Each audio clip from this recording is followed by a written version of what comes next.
Hi, this is Asa, and welcome to my audio experience.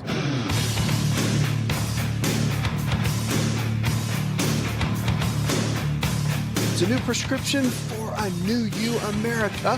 Let's kick it off with James. Hi, James. Welcome to the show. Good to talk with you, man. What's up? I've been having a problem. I went to my doctor, my privates, about a month ago.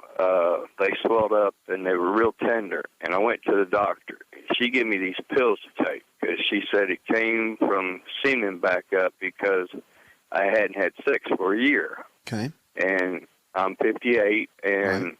My wife had some female problems, and so I'm very dedicated to her. So I went to the doctor, and she gave me these pills to take. I think it was, if I'm not mistaken, it was 14 days. It was one every 12 hours I had to take. I've been off them for about a week and about 2 weeks now. And every once in a while, I still have that feeling. Do I need to talk to her again? Or I do have an enlarged prostate. I was told that when I was 10. And I've been, going to the bathroom, but not emptying out all the way. Do you think I have a prostate problem? Well, I mean, let's back up. So you go to your doctor and they gave you some pills to take, right? Yes, sir. Based on the pain that you were having in your growing area? Yes, sir. All right. So, okay, I'm just going to go ahead and kind of, because I've got to ask you a couple of questions. Now, she said it was because your semen was backing up because you weren't having sex, right? Right. She said that. So the testicles, were they swollen? Were they hurting? What was going on? They were real sore, but not all the time. More or less like in the evening. And I couldn't hardly touch them. And I like to check myself because my stepfather died of cancer. And sure, I know you're supposed to check them and see if there's any knots. But at times I would touch them, they would just hurt so bad. But were they swollen or were they just sore? Just real sore. Okay, I got it. Now, what medicine did they give you? Do you remember the name? I don't know. No, sir, I don't remember the name of the pills. I know I had to take one. I had to take two every day, but you couldn't take more than two in a day. Right. And you had to take them at least 12 hours apart. Right. Now, have they told you that you have prostate issues now? Have they evaluated that? Like, if they did blood test and the digital rectal exam? Sir, the last blood test they did, I was at a 3.4, but our hospital back home in North Carolina had a free exam. I went and had that done, and that doctor said I was back to a 3. Is that possible? Yeah, I mean, can it go from 3.4 down to 3? Yes. Yeah, absolutely. Yeah, it can change. Those numbers can change. Yeah. Okay, well, she seemed concerned when she said 3.4, so I told my wife, I said, well, this is a free exam. I'll go get it, and if it's not any better, I'll go see, the specialist. But he told me I was fine. Yeah, well, 4.0 is the cutoff. A 4.0, that's when they start getting concerned that the prostate could be leaning toward some potential abnormal cells. But now here's the scary part. If it doubles within a year, that's when everybody freaks out. So from it going to 3.4 down to 3.0, that's why your doctor said you're fine. That's why he's not worried about it. However, I still would be concerned that there could be some prostate issues going on, and you still want to give some nutritional support to the prostate so your body can maintain healthy testosterone levels and, manage the prostate itself. So that might be something that you want to consider, while you're kind of going down this path. But the soreness, is it still there or is it gone? And, sir? Is the soreness in the testicles, is it still there or is it gone? It like this afternoon, it's been sore. But okay. And you can pick all those up at a health food store. You can go to drasapproved.com as well. There's supplements there. But yeah, I mean, those are some really, really good ways of supporting that. And the soreness factor could be a buildup. I mean, that's definitely a possibility. They do make what's called orchic tissue. It's made by a company.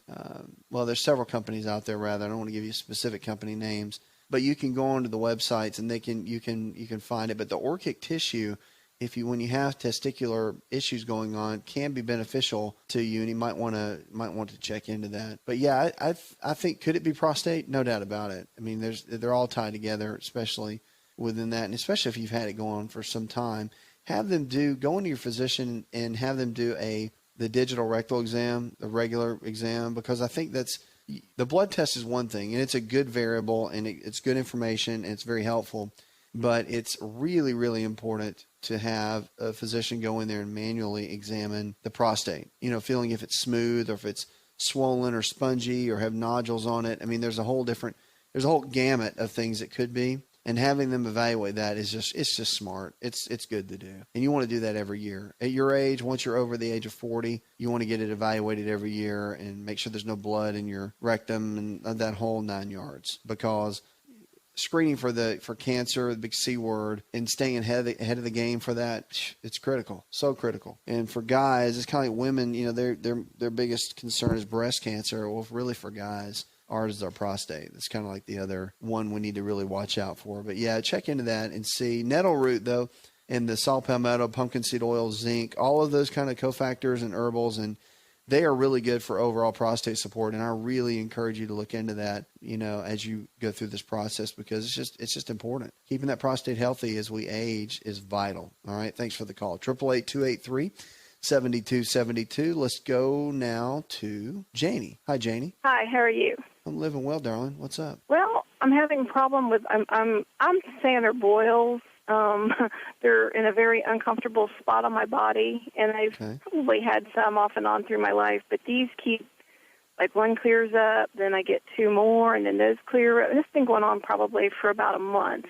Mm-hmm. And I've been one of those that maybe did a little research on the internet too. I've not been to a doctor. I don't know. I didn't know if there was something I could be doing.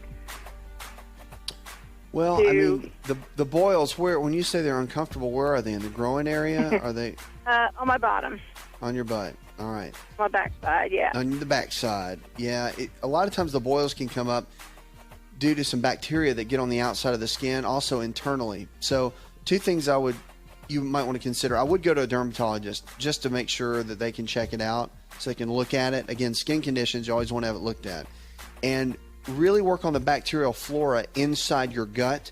So high amounts of probiotics on an empty stomach. Cut out all dairy products. That's cheese, milk, and yogurt. And also cut out all grains for about 8 weeks. That means bread, pasta, cereal, crackers. The gluten protein that's in the grains can be a big irritant, cause a lot of inflammation in the skin. Look into that. There's more on that in my book, Empowering Your Health.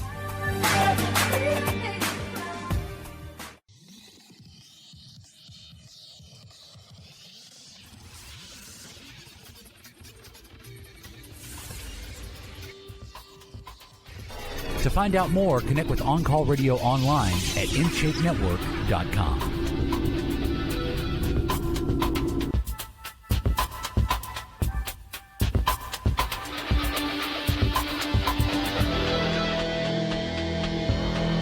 You're listening to the best in Healthy Talk Radio. Check us out. Follow us on Twitter. Friend us on Facebook as well. If you're not in the social media world, you need to get into it. Jump in. We got all the behind the scenes of what's going on with the show. Great tips and facts that we send each and every day. And, of course, we'll take your questions on Twitter and Facebook, and we'll apply them right here at the show. Or you can email me. We'll be glad to make it part of the show or answer it in private, of course. We're going to go now to Samantha. Hi, Samantha. Welcome to the show. Hello. How you doing? I'm living well. What's up? Okay. I constantly having acid reflux. No matter what I take or no matter what I do, whatever I eat, I constantly have it. All right, so no matter what you eat, you always have acid reflux. Yes. What has your doctor said? Did he put you on medicine? I haven't went to a doctor. Haven't gone. I've been taking Prilosec. And has it been working for you? No. Okay, not working. My chest and my stomach is constantly bothering me. Okay. Well, let me tell you this. First things first, I'm going to share with you some natural things that can be very helpful, okay? Mm-hmm. But I do think you need to go see your primary care physician for at least one visit. Okay. I think it would be smart. And just go and sit down, have a little chat with them, let them know what's going on, let them know the route that you've gone, and you can even let them know the things we talk about and say, I want to try this, and then that way they can advise you. And he's probably going to say, yeah, no problem, try that, and if you need me, I'll be here. But at least you can get them to hear everything you've been going. They can document it, and it can go in your chart. I think that's a smart thing to do. If it was me, that's what I would do, okay? So let's talk about acid reflux. Talk about what it is and what causes it, because a lot of people really struggle with it. I mean, you're not the only one for sure, but I know you feel like you are because it's just driving you crazy. But the Prilosec supposedly would work. However, it's an antacid, basically is how it works. So supposed to reduce acid. Well, here's the challenge, and this is why it doesn't work, is because what we actually have found is that most people don't have enough hydrochloric acid in the stomach due to stress levels, due to so many different factors, but they don't have enough of the acid in the stomach. And so you take something like a Prilosec or a proton pump inhibitor, and it cuts down on the acid even more. So now you eat a meal, say you have a steak and some vegetables. Well, we need the hydrochloric acid to go in and break down all our proteins. But if you already don't have enough, then you take a Prilosec, then it's going to make things worse. And that's why you're taking it and you don't feel any better. So what needs to happen is actually need to do something to stimulate, to drive up that hydrochloric acid within the stomach. And by drumming up and raising the bar on that hydrochloric acid, that's what's going to help more than anything. And one of the best ways to do that, you can use apple cider vinegar. A little test, I'll tell you a little home test with apple cider vinegar is this. With a meal, go ahead and eat your meal and take a tablespoon of apple cider vinegar. If burning in your stomach goes away, then it means you did not have enough acid in your stomach. If you take the apple cider vinegar with your meal and it burns even worse, then you're one of the few that actually did have too much acid. But I don't think it's going to be the case with you at all. So a couple of things to look into as you're looking at this. But it's interesting for sure. And it's something that many people struggle with, so don't feel like you're the only one. But yeah, the apple cider vinegar works. Now, there are some supplements that you can look at your health food store. And certain supplements that work very well would be, number one, betaine hydrochloride. Betaine hydrochloride has been used for a long time. Some manufacturers just mark it as HCl, or hydrochloric acid. But that and glutamine and aloe, all three work together when you're dealing with acid reflux to help balance out the gut and the flora. And then don't forget probiotics, because probiotics put the good bacteria back in the digestive tract and make such a big difference in your overall digestion. Cut out the gluten, which comes in most forms of the grains, like bread, pasta, cereal, crackers, and then also look at cutting out cow's milk, dairy for a period of time. And then notice and see how your body responds. Most people to that little regimen respond very well and do very well. So I hope that helps. 888-283-7272. That's 888-283-7272. Check us out. County level diabetes belt carves through the U.S. South. USA Today reported more than 18 million people in the U.S. have been diagnosed with diabetes. That's amazing if you think about it. Now, it costs us an estimated $174 billion with a B dollars annually. And typically, local public health agencies carry out the initiatives to manage and prevent the chronic disease. But because the prevalence figures are generally given on national and state levels, the local workers cannot gain the traction and funding to rein in the rates in their areas. A new study drills down the county level, revealing wide disparities within the states and striking national patterns. We're extremely excited about the county level, says Lawrence Barker, Associate Director of Science for the U.S. Centers for Disease Control and Prevention, the CDC. He said many of the counties with the highest rate of diagnosed diabetes, higher than 11.2% of the population compared to the national average of 8.5%, are concentrated in 15 states and form an area the study authors have labeled as the diabetes belt, after the so-called stroke belt that described the U.S. Southeast in the 1960s. So in the South, unfortunately, one of the unhealthiest areas in the country. We've got some work to do. The pattern of disease distribution is not a simple slice, they said, nor does it follow in the stroke belt. The diabetes belt touches states as far north as Ohio and Pennsylvania and as far west as Texas, but overall averages for many of these outlying states would not reveal plights for their few high prevalence counties. Scripture for the day is Psalm chapter 121, verse 7 and 8. It says, the Lord will keep you from all harm. He will watch over your life. The Lord will watch over your coming and going, both now and forevermore. Very powerful. More talks in just a moment about brain scans and how they can shed light on teen peer pressure. And also our food for the day coming up. After this break, we're going to talk about a food that is probably in your cabinet right now that can make a drastic impact on your overall health. More on that when we come out of this commercial break. 888-283-7272. That's 888-283-7272. 80% of the health challenges we face today are diet and lifestyle related. It means if you can lifestyle your way into getting sick, you can lifestyle your way out and get well. And that's what we're here for, to help you empowering your health.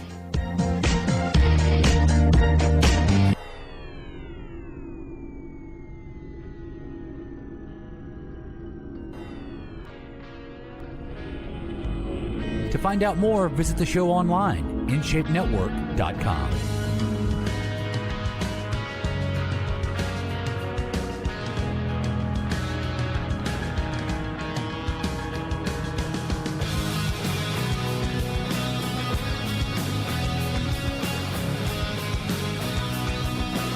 Quote for the day comes from Hema Chaudhry. He says, it's also helpful to realize that this very body that we have, that's sitting right here, right now, with its aches and with its pleasures, is exactly what we need to be fully human, fully awake, and fully alive. It's very true. Powerful quote. You got calls about questions about your health, you give me a call right now, 888-283-7272. We want to help you. On this show, it's about you. It's about your health, and it's about your life. We want to help take you from where you are in your current state of health to where you need to be. WebMD came out and talked about brain scans, how they're shedding light on teen peer pressure. Specific areas of the brain may be linked to sensations of reward and resistance to risk-taking, but has become increasingly active in early adolescence, indicating that over time, the use may be improving their ability to resist peer pressure in a new study. So the researchers functional magnetic resonance imaging, or the MRI, scans to study blood flow in the brains of 24 girls and 14 boys when they were 10 years old and again at age 13. After the youngsters moved into early adolescence, during the scans, the children were shown photos of faces making neutral, angry, fearful, happy, and sad expressions. At the end of the study, the researchers analyzed the scans and found that activity had increased significantly in the 3-year period in regions of the brain that were considered reward processing centers. Now, the researchers also took into consideration what the children told them on study surveys about their ability to resist peer influences and engagement in risky delinquent behavior. The study was published in the March 10th issue of the Journal of Neurons. Well, interestingly enough, brain function and manipulating brain function and seeing how certain areas are related more to fear or to certain emotions, pretty interesting when it comes to peer pressure with young people, especially with all the emotions and things that they go through with developing and going through high school, going through the middle school years, and what all that brings to the different brain development, how that changes. Interesting to watch, and it's quite interesting to see. And new studies will be coming out constantly regarding brain function. And it's just a really cool thing to watch and see how things are changing all the way around. Let's go to Matt right now. Matt, welcome to the show. Hey, first of all, I'd like to start off by saying thanks a lot for your service you're doing. I mean, ever since I listened to your show, about 2 years now, I've turned a lot of people on to it and thanks. And helped more than half of them probably. So, and also more importantly, I'd like to thank you for sticking up for the Lord, and not many people do that on the radio or out in public or anything, and just to mention his name, Christ, Jesus Christ on the radio is a powerful thing. So thanks you for that too. You're welcome. It means a lot to me too. Anyway, my challenge is with cod liver oil. I take it. Recently, I was buying the most expensive kind at the health food store, and I ran out, and I was up at the pharmacy, and I saw that they had it. One of your big pharmacies, big chain pharmacies, and sure. I saw that they had it, and it was only $12 for 16 ounces. The only thing I could see the difference is the vitamin D was just vitamin D in that, and not vitamin D3 in the more expensive one. But other than that, it tastes okay. That it's like little bitty fishy taste. That you can tell it's fish oil, but it's not rancid. Right. And other than that, though, I was wondering what your thoughts are on that. Like I don't know if I can say the brand names, like Nordic Nationals or Naturals. They're kind of expensive all the way down to like say Spring Valley. What's the difference in that, you think? Well, here's the deal. I mean, if you want my opinion on it, I really do believe you get what you pay for. Supplements themselves, when you start getting it down to more of the generic brands and ones that you would get at bigger chains, typically the bigger chains are not going to carry the more expensive ones. They typically don't. And the quality does matter. The challenge is that there's not a big regulatory agency over supplements and the quality of them. So you really have to go on brand names that you trust. And from my, just from my background in it, and we have our own line that I have made, and I know the chemists and people that make them, and I'm a real big fan of knowing the quality, because when people come to me or they go to one of my companies or online companies or whatever, and they want to buy something, they're expecting the best. They're expecting supplements that work, that if they're feeling a certain way or they're looking for something in a certain quality, they're going to get it. And you do pay a little bit more for that. It just is what it is. Now, would I put a $12 bottle of cod liver oil in me? Probably not, because there's no way to guarantee that it's mercury free, that it doesn't have some form of mercury in there, which most fish oils do. And the right kind of vitamin D, like you're talking about, that kind of stuff matters, because you want it to absorb properly, you want it to digest properly, and you want to use, when I take a tablespoon of cod liver oil, for example, and I do it every day, I want to make sure that I'm going to absorb at least 90% of it. You're always going to waste out some, okay? But I would rather pay a little bit extra knowing I'm going to absorb 90% of what I'm going to take in versus getting a cheaper version and you only use 30% of it, because a lot of it has fillers and excess mercury and all those different things. So that's kind of my take on it. I always would spend a little bit extra to get the better quality, and I would always stick with that. Nordic Natural is a good brand. The one you named, it's a really good brand. So, there's you want to stick with companies you trust, and you want to stick with quality. And the reason, with what we do in the clinics and whatnot, settings that our preferred local providers and all that, we're real big on blood work. And I'm not a big fan of just taking supplements, except for the foundational four, the multi, cod liver oil, probiotics, and the enzymes. Not a big fan of doing that without using some kind of blood work, except for those four. So, for example, people that want to look into different herbals and they want to do different things, well, why are you taking them? Because if you've got certain blood tests that say you need them, then you should take them. But you can see the before and after. And I'll tell you that with generic vitamin brands, that the numbers in blood works don't change. They just don't. And that's a great indicator that pretty much what you've been taking is garbage. But I'll tell you that if you've researched it and used the right kind of vitamins and supplements and minerals, blood work will radically change. And that's a good marker. It's a good marker of what's going on inside the body. And so it's just something to think about. So long story to tell you this is that the brand names count. Quality counts. You're going to pay a little bit more for it, but it's worth it. It's your body. Pay now or pay later. That's what I always say, because you will. If the body breaks down, you get sick, you'll be paying out of pocket big time. And to catch it before then makes a big, big difference, okay? Thanks for the call. Thanks for being a great listener and for sharing and spreading the word to others. 888-283-7272. That's 888-283-7272. We're going to Joyce now. Hi, Joyce. Welcome to the show. Hello. How are you? Living well. How can I help? I'm doing okay. Maybe you can help me. I hope you can. Okay. I know you don't have all the answers, but maybe you can give me some insight as to what's going on. Okay. Of course, I'm getting older. That's why I'm calling.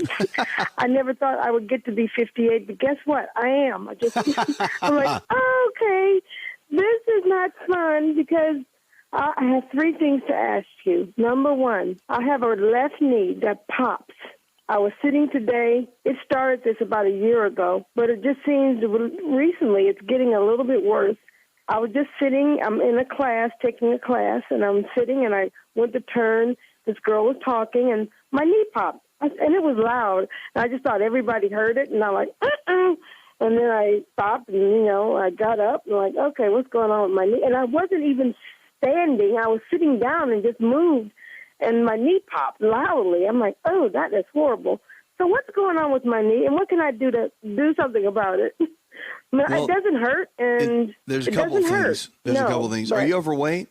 No, I'm not. I'm 5'2", and I'm 158 pounds. You're 5'2" and 158? Yeah. Okay. Ever had any knee problems before? No. Okay. Now, no activity at all that really made it hurt. You weren't exercising, anything. And so after the vitamin D, if it's clear and everything's good, normal range, all that, you might want to go to somebody that's really good at looking at the structural side of the body, because if the lower back is off kilter, meaning if the little bones are out of position, the hips are out of position, then it can cause the gait of the body, meaning how everything kind of sets when you walk, from the way the hip bone connects to the knee joint, connects to the ankle joint, like the old saying, hip bone connected to the knee bone, and all that whole thing. It's true.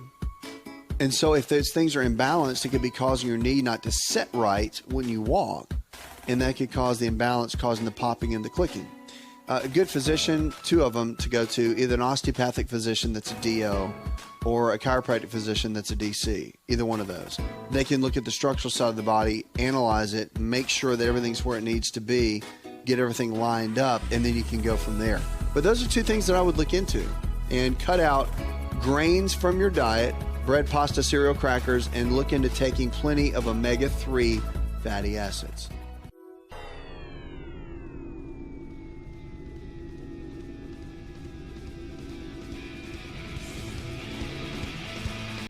Connect with On Call Radio and watch On Call TV at InShapeNetwork.com.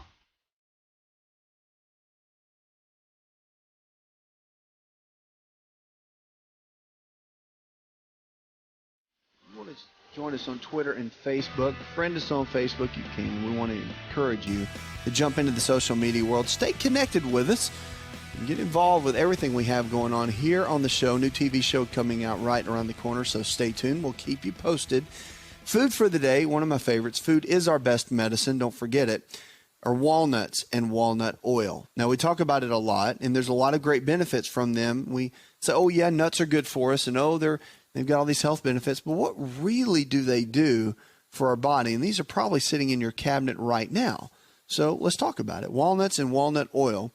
Their oils are excellent sources of omega-3 fats. These are the fats that are good, healthy fats that we need. These are the fats that I talk so much about in cod liver oil and fish oil, but there's other ways to get it. And the walnuts and walnut oil, really, really good stuff. So most of the research on the health benefits of walnuts is focused on the consumption of the nut itself, although interest in the walnut oil is now growing over the last decade. The health benefits of walnuts and walnut oil are similar if the oil is unrefined, fresh with about a 6-month shelf life, and uncooked. So, however, the serving size of walnut oil is less than the amount of walnuts needed to get the same amount of nutritional benefit. For example, a 35-gram serving of walnut oil provides the same nutritional benefit as 50 grams of walnuts. Of course, you're getting a more dense amount of that. Walnuts are rich in phytonutrients and are excellent sources of selenium, phosphorus, magnesium, zinc, iron, and calcium. The walnuts and or walnut oil provide hefty levels of vitamins B1,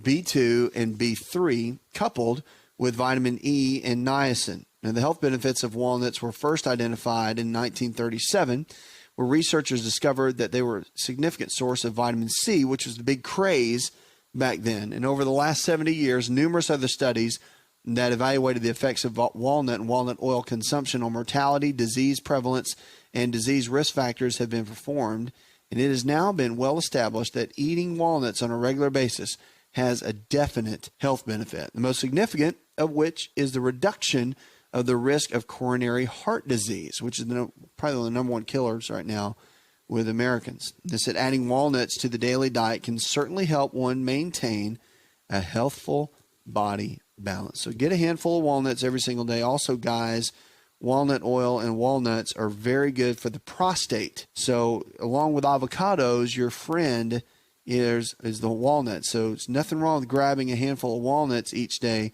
and making them a part of your regimen. People freak out over fat. Remember, we're not stuck in the 80s anymore. Fat doesn't make you fat. Fat actually is good for you and help you burn fat and keep your hormone levels at peak levels. 888-283-7272. The lines are open. Give us a call. The show is about your health and about your life. We're going to Gwen now. Hi, Gwen. Hi. I just wanted to say this in order and as quickly as I can. And what you're going to answer, I know, is going to help somebody else out there that's about ready to pull their hair out. We've been on a journey. I talked to you in Pennsylvania. We've moved back to Pensacola. My husband, we're staying with our daughter right now, waiting for a Habitat home to be built. We're in probably not the only ones in a bad financial situation, but we're coming out. We're coming up and We're coming out. And my husband has been, as I told you, dealing with a blood sugar issue. We've been learning and applying. We did not have a doctor down here, just VA, and had blood work done in August. And I remembered phoning you about the cholesterol part, the LDL part, and we were just trying to apply things. January 1st, he was broadsided in our car and walked away. Thank God. he walked away from that accident. Unfortunately, it set him back on exercise. His memory wasn't the best in the world for a while. It's a lot better now. He is with a Christian chiropractor. His dad is the X-ray tech and operator of the place, and they're just a godsend. And at one point, my husband walked in, and he had his blood pressure taken there, and it was ridiculous. Just ridiculous. And the owner, the chiropractor's dad said, John, I really suggest that you just go on out. He was calm. He said, go on out to the VA, and I think you do need to go ahead and get that blood pressure medicine. And I also suggest that you see, and if anybody's in the Pensacola, Florida area, his name is Dr. Marco Hallerback. He said he is a naturopathic, but he does the natural and medical. He's an internal medicine doctor. Sure. He does both. He puts both together. He does both. And I'm telling you, from the first minute we walked in there at Sacred Heart, I just felt such a peace. The nurse is a Christian, most everybody there, and he spent 2 hours with us. Wow. Did all this blood work. We went back Monday. And the results were not good. But now the blood pressure part was already coming down, but it's from specific, I believe, food things more than the pills, such as hibiscus tea that we found out about. We didn't know about that. You're always learning. The LDL is 173, and the HDL, I don't want to quote the number, but it's not good. And the VA part in August showed that it was. So this is state-of-the-art, probably like you do.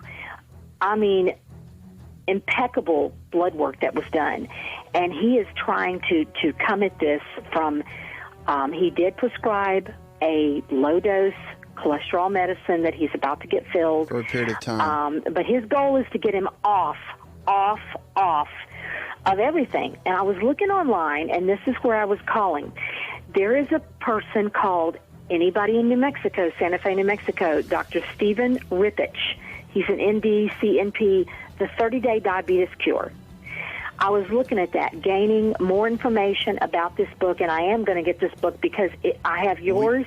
We've got to close out right here. I want to thank you for that call, and it's incredible to hear about the doctors that are doing great work, and especially with your husband. So keep me posted on how things are going, especially with information. That's another hour in the charts. I'm your health and lifestyle coach. More Healthy Talk Radio when we come back. Did you know you could listen to the Asa Rx audio experience on Spotify and Pandora? For all the ways to watch and listen, check out our show page at asarx.com/experience. Hi, it's Asa. I'm giving you a copy of my best-selling book for free to help you in your health journey today. I'll pay for the book. All you do is just cover the small shipping and handling costs. Go to asarx.com and get your free book today. This episode is over, but check episode notes for links to products and services you've heard about on this episode. Thanks for listening and subscribing. Please share the Asa Rx audio experience with others and stay in touch by giving us your comment or review. Hi, this is Asa, and welcome to my audio experience.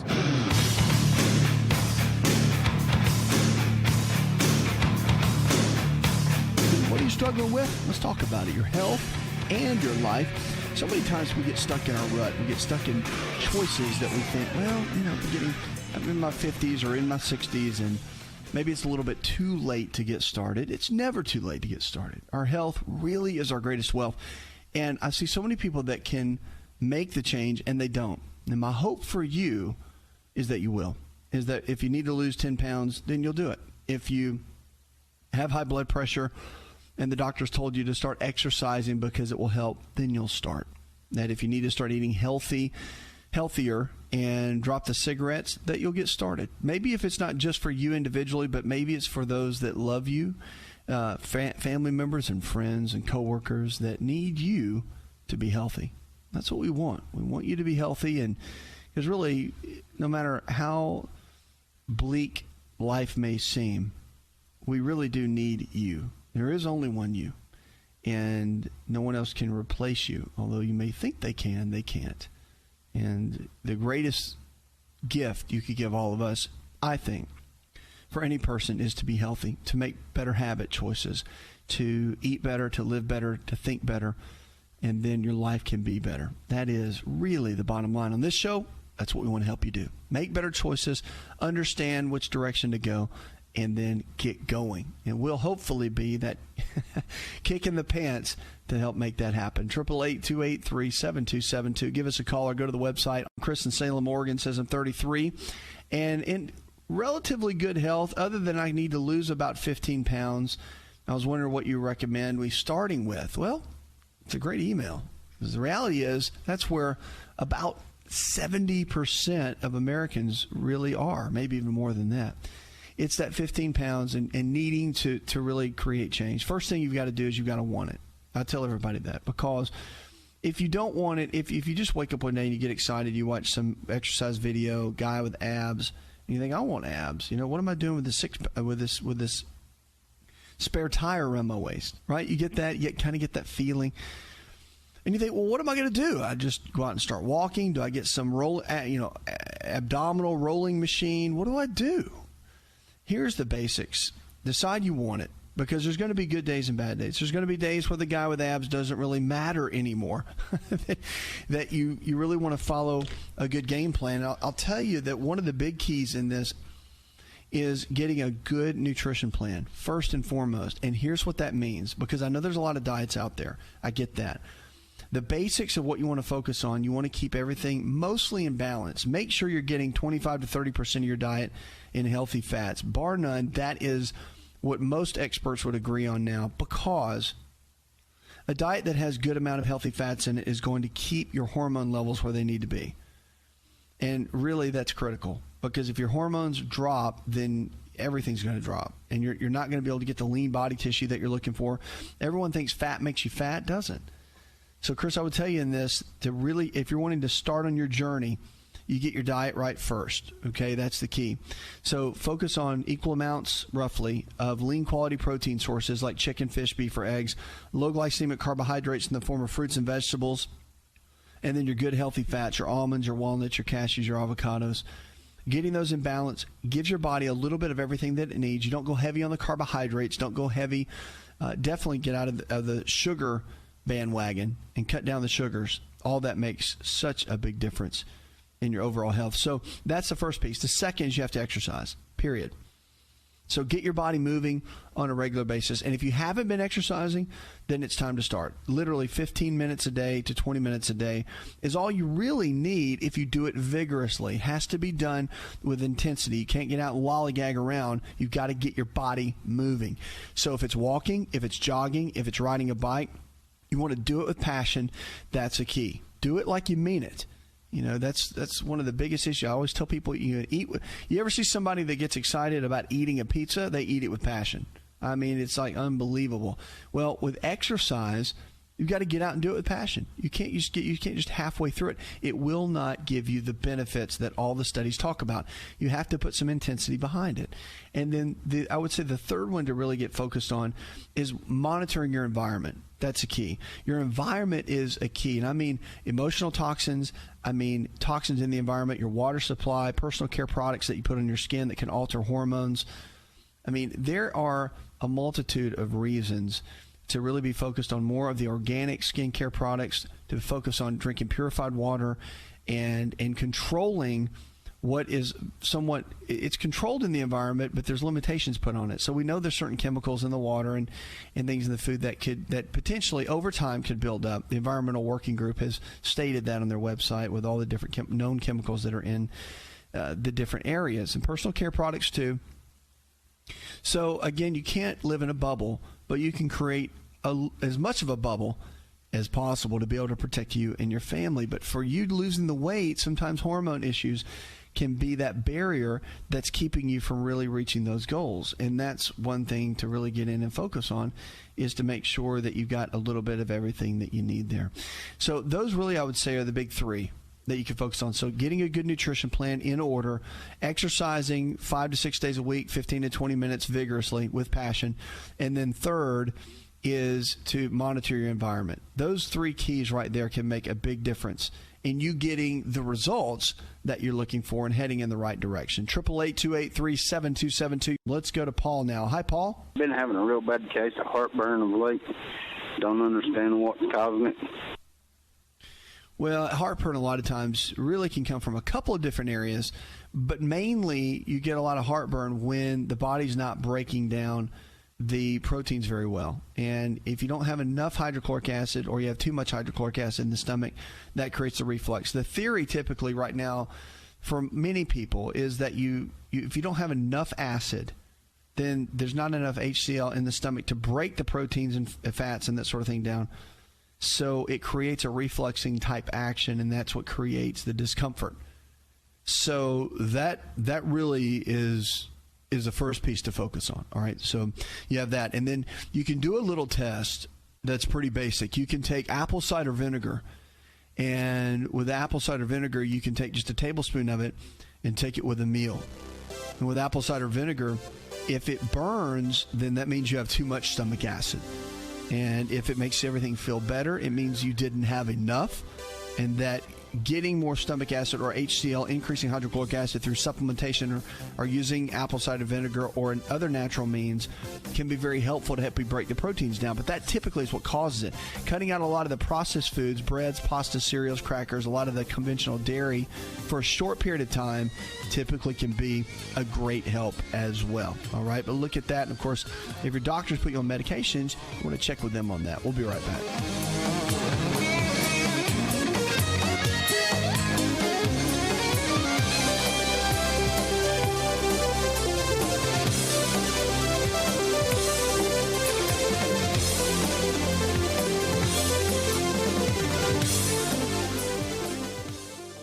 Hi, it's Asa. I'm giving you a copy of my best-selling book for free to help you in your health journey today. I'll pay for the book. All you do is just cover the small shipping and handling costs. Go to asarx.com and get your free book today.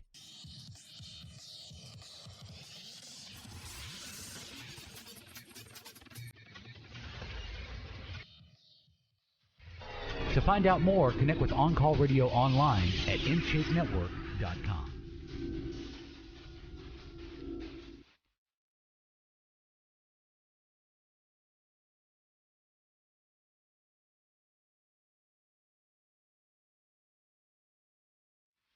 Lines are open, 888-283-7272. Welcome back to the show. If you're struggling with, we want to help. No matter what you're dealing with, remember, if the body can get sick, it can also get well. It's all about lifestyle. It's about the choices that we make every single day. Why? Because they can determine the kind of health we're going to have tomorrow. Let's go to Nancy. Hi, Nancy. And what it is like I have a sciatic flare. A little bit of discomfort from it. Could be worse, though, but I was wondering if maybe give me a few pointers or something like that on how to manage it and maybe how to prevent it. Well, with sciatica, I mean, the sciatic nerve is the largest nerve in the body, okay? And it runs through a region, through your gluteal region, okay? And with that, the little piriformis muscle can start spasming. It's this little muscle that wraps around the nerve. I really have seen, a lot of people will do kind of the muscle relaxers and anti-inflammatories, and that can settle it down. So that's your Band-Aid, okay?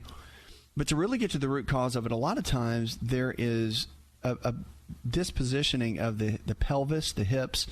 The lower back can shift and get positioned in a way that can really affect the overall posture of the body. And when that happens, and say people sit a lot, maybe they drive 5-6 hours, truckers are always in their cars, or maybe you sit at a desk all day and your posture and position is a certain way for how you have to work on the computer, whatever it might be. Over time, that can create issues within the spine and the lower back, and that can really create a challenge for the sciatic area. So you want to do everything you can to get that area to have the most motion, to keep the spine and the lower back healthy, the disc healthy in those areas. So what I've found is chiropractic care is really, visiting a chiropractor is great. Chiropractic physicians, well trained in this area. I think probably the best. Now, osteopathic physicians work on this as well, and physical therapists do as well. But, from a non-surgical perspective, the most training for this really is with the chiropractic physician. And you can get, evaluation, get checked out. Typically, that's a great way to go. But you have to also address the inflammatory process, too. Now, So you can use anti-inflammatories. Those are pretty much recommended, pretty much as standard of care in medicine. But there's some natural alternatives, too, you can look into. So, I mean, there's a great product called Amino Active, and you can check them out at aminoactive.com. But Amino Active is basically, it uses amino acids. That's where they get the name. So those are proteins. These proteins interact with certain homeopathic ingredients to create a non-toxic, extremely safe, non-addictive anti-inflammatory. And it's incredible at what it does, and it can help break down the proteins that create more of the inflammation. So it really gets to the root of the situation more so than just dealing with the symptoms and being a Band-Aid for it. So although anti-inflammatories get rid of the inflammation, they do work, and the mechanisms of action are really, really amazing. You've got options. That works really, really fast.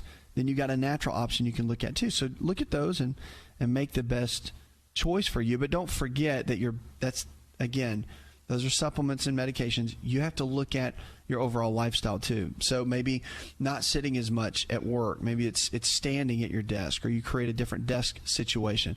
Or if it's driving, you stop every, they did a study, and if you stop every 5 minutes, stop once an hour for 5 minutes and walk around, then it negates a lot of the pressure and a lot of the negative issues from sitting all the time. So it increases blood flow. There's no undue pressure within the arteries. There's a lot of great issues. So people that sit a lot have to deal with the potential for blood clots and all that. Well, they've done studies, and they found that taking just 5 minutes every hour can decrease, and it eliminates it like you didn't even sit for an hour. So if we can start doing that on a regular basis, it really does make a big, big difference. And with sciatic pain, you've got to look at it chemically from the inside of what's happening, and also the outside. 888-283-7272. Give us a call or go to the website. Your favorite body wash might be danger to the environment. It's true. So a lot of advertisements talk about the no more blackheads and the clear pores in a lot of these beauty products. But it's about these little things called microbeads. You might have seen them. They're little teeny tiny balls of plastic. The average consumer is likely to be a daily user of microbead containing products, and they really come on the scene very strongly. However, they're tough on the environment. So the microbeads are little microplastics. They're very small balls of plastic, and over the past 10 years, they've become increasingly popular among producers of personal care products and as a gentler alternative, really, to natural exfoliants such as walnut shells. And recently, there's more than 100 products containing the microbeads on the U.S. store shelves, so they've become very, very popular. So again, it's a lot of plastic junk that's getting dumped out. It's getting into the water supply. It's getting into the, of course, the marine system, the oceans, and they do have contaminants like PCBs and the polychlorinated biphenyls. So that this plastic absorbs these chemicals, which, again, the negative impacts we know for sure. And this is from all the studies that are done, Environmental Working Group, all of that talks about the immune system, the reproductive system, the nervous system, and the endocrine system in a lot of the animals. So that a lot of the tiny microbeads can be eaten by marine organisms. Of course, your plankton, your fish, seabirds, and all these, they ingest them, whether they mean to or not. And, of course, that gets into the flesh and gets into contaminating a lot of the fish. And that's where we have to get concerned, because that's what we eat.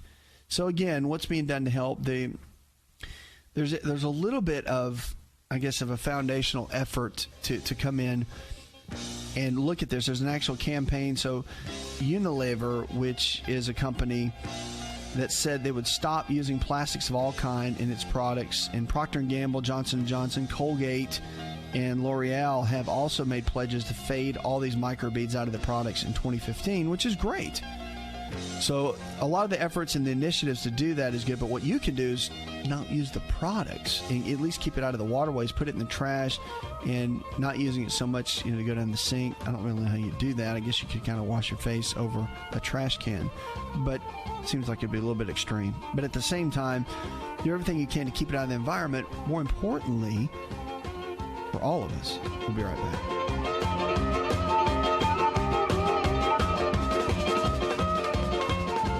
Are you ready to chow? It's time for Keto Chow. When it comes to eating healthy, the keto diet has become one of the nutrition leaders in optimizing health, losing unwanted weight, and reaching your health and wellness goals. No extravagant cooking, no long kitchen cleanup, and most importantly, especially for me, it's convenient. Just put quality Keto Chow powder in a bottle, add some heavy whipping cream or your favorite fat, a little water, and boom, shake it up and you're ready to chow. Keto Chow tastes amazing. So make Keto Chow easy for you and your family today with Keto Chow. Let's go chow. Visit Keto Chow online at ketochow.xyz. That's ketochow.xyz.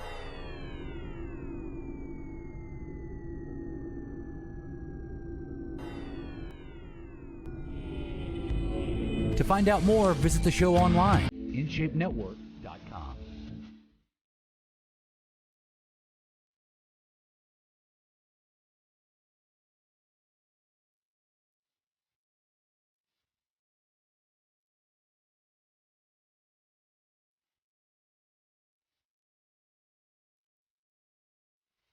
Lines are open, 283-7272. Welcome back to the show. A lot of people struggle with acid reflux. They call it GERD, gastroesophageal reflux disease. And I mean, it's really, really common. We've seen it. I think I've seen it more and more now than in many years past. But there's a lot of facts that I want to talk about with acid reflux and so much that can be done about it, even naturally, to really help and get in and make a difference. So let's get into that for just a minute. So acid reflux, of course, it occurs when stomach acid flows back upward into the esophagus. And the esophagus, of course, is the structure that connects the throat to the stomach. It's a little tube that does that. And basically, so a lot of people that have acid reflux are surprised to learn really that you have acid reflux without traditional complaint of heartburn. So you can actually have that without having any pains whatsoever. So here's some other facts that go along with it. Acid reflux affects about 60 million Americans. That's just quite a few, actually. So classically, acid reflux was thought to be a disease affecting white males over 50. But it no longer is true. Really, it affects every race, gender, and adult group. There's two types of the reflux disease. There's heartburn reflux, in which the main complaint is heartburn, and throat burn reflux, in which the main complaint is a chronic cough, frequent throat clearing, hoarseness, and a lump-like sensation in the throat. So throat burn is acid reflux without any heartburn complaints. Okay, the medical term for heartburn reflux is GERD. It's gastroesophageal reflux disease. And the medical term for throat burn reflux is LPR, or laryngopharyngeal reflux. That is a mouthful, for sure. So it can lead to more serious issues. The biggest is what's called Barrett's esophagus. And the biggest with that is, of course, it can affect anything from the stomach, the lungs, vocal cords, throat. But untreated, it changes the actual cells within the esophagus, and it goes from just normal, healthy cells to cancer cells. And that can happen over a period of time. And that's why it has to be treated so readily. So you want to avoid acidic foods if you do have acid reflux. And I'll tell you some natural things, too. I mean, there's quite a bit you can do, but you do want to avoid the acidic foods, the caffeine, the chocolate, the alcohol, tomatoes, onion, garlic, even the healthy foods. I mean, honey has a lot of acidic properties, and so does some of the berries themselves. They can trigger some of this, even though they tend to be more alkaline foods. They can still trigger it. So some other acidic foods to be concerned about, a lot of the grains. So the breads, the pastas, cereals, crackers.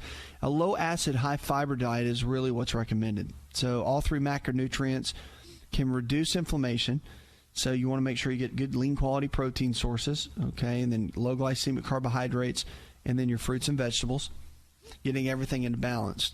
So the diagnosis typically, your doctor comes in and they'll do some basic testing. And the traditional way is to put the camera in and guide it past the throat and the esophagus. Of course, the camera goes to the back, creates the gag reflex, which is not fun at all, but you make it through it. And then going through the nose, you can also do it that way. The bypass to the back of the mouth, and the gag reflex is not stimulated that way, the T&E, and they can go in and take a look at it. So, again, you really don't need IV sedation. Sometimes you do with going down through the throat itself with a gag reflex, but some people just take it and they just deal with it and let the camera go down. It's interesting though, because so many people do struggle with it, but naturally there are some things you can do. I really have seen a lot of people get good results coming off of a lot of those foods, such as we talked about, like the grains, the dairy products. That does make a difference. But then also making sure that you've got the right enzymes and everything that you need from the digestive perspective. I mean, proteolytic enzymes help break down proteins. They do really well. Then you got, of course, regular plant-based enzymes that help with a lot of the carbohydrates. But having the right digestive properties and eating the right kind of foods, sticking with, you can slightly cook your foods, but making sure that you're getting plenty of fruits and vegetables. There's so many live enzymes in our food supply that make a big difference in how food's processed and how our bodies handle them. Extremely, extremely important to get the right kind of foods in, and then using whole food supplementation to help as well. If you're dealing with this level of GERD, it's important to have those and utilize them. And even if, I keep enzymes with me even when I travel. So, of course, when I'm at home, I can control a lot of my food. But when you're out, you've got restaurants, you can tell them to not cook it in this and cook it in that. And they do the best they can, but there are properties in there that could be tough for your body to break down. And so it's good to take those probiotics for sure. When you're traveling, it can make a big difference in your overall digestive system until you get back into your normal routine. But yeah, GERD is a big deal. A lot of people struggle with it. Look at apple cider vinegar too. It is very, very important. A lot of naturopaths and alternative practitioners have been recommending apple cider vinegar for reflux many, many, many, many years, and tend to get really, really good results with it. 888-283-7272. Lines are open with questions about your health. You can give us a call or go to the website. And if you're looking for a lifestyle provider, someone in your area that believes the same way we do, you can check out the website, see one of our team members, and find them along the way. Easy to find right here on our show. Let's go to Janet. Hi, Janet. I'm calling about H. pylori. I want to know the best ways I can treat it with my diet. That's a condition I have. Well, the H. pylori, there's pretty much standard of care using the medications and using antibiotics. But with H. pylori too, there's some natural remedies that have been known to be helpful. I really recommend, though, that you talk with your physician. I do. It's important because H. pylori can cause a lot of issues in the body. And if it's not treated regularly and eliminated quickly, then it can cause some challenges. So, but the old one that's given is bismuth. Now, this is kind of the old remedy. If you've ever heard of Pepto-Bismol, well, they get the word bismol from bismuth that's actually in it. And I have seen a lot of family doctors in my world actually use bismuth salts, or they use Pepto-Bismol along with the treatment plan to help kill off the H. pylori because it's so strong at working against that bacteria. So you might want to ask your physician about that. It's been used quite a bit. Some docs still don't recommend it. It just kind of falls off the radar because it's so old school. But it really does work hand in hand with a lot of the treatment therapies that they use with the antibiotic treatments. And don't forget, probiotics are really, really important as well. You got to have the good bacteria that comes back in and helps to build everything back up. That is a really important piece of it. So having that done on a regular basis can make a big difference, and you want to focus on that. And it's typical rule of thumb to get the body where it needs to be. But yeah, it takes time. But if you've got a good routine going, then it can build it up. 888-283-7272. Lines are open with questions about your health. You can give us a call or go to the website. Now, our food of the day that I like to talk about today is, of course, you know me. Food, I believe, can be our best medicine in so many ways, and it really can. I mean, whether it's an herb or a vegetable or a healthy fat, whatever it might be, can come into your body as much as the wrong kind of foods can break your body down. The right kind of foods can come in and really build it up and bring health and bring life to the body. And that's what I want to talk about. So this herb has been used for a long, long time. Matter of fact, the Cherokee Indians use this in a lot of their routines for any kind of digestive issues, dyspepsia. People had any kind of bowel-related issues, they use this. It's golden seal. It's one of the most popular herbs. I mean, I knew nothing when I was a kid about any of this stuff, nothing about herbs or anything, but I knew about golden seal. It's like golden seal and echinacea are the two that were just wildly popular. But golden seal's been around forever. And, of course, the Indians actually prepared it as compounds. They used it with all kinds of respiratory issues, liver, heart. It was kind of the go-to back then. So in 1798, it had medicinal virtues that really started to attract attention. There were studies done on it as much as they could do at that time, and it was used to treat a lot of skin inflammations. It was used in the eyes and with the digestive as well, just like the Indians did. It's loaded with calcium, iron, manganese, vitamin A, vitamin C, vitamin E, and the B complex. Loaded with those. And, of course, the root of it has certain rhizosomes of the golden seal, and it contains a lot of the alkaloids, which is extremely potent at supporting the body.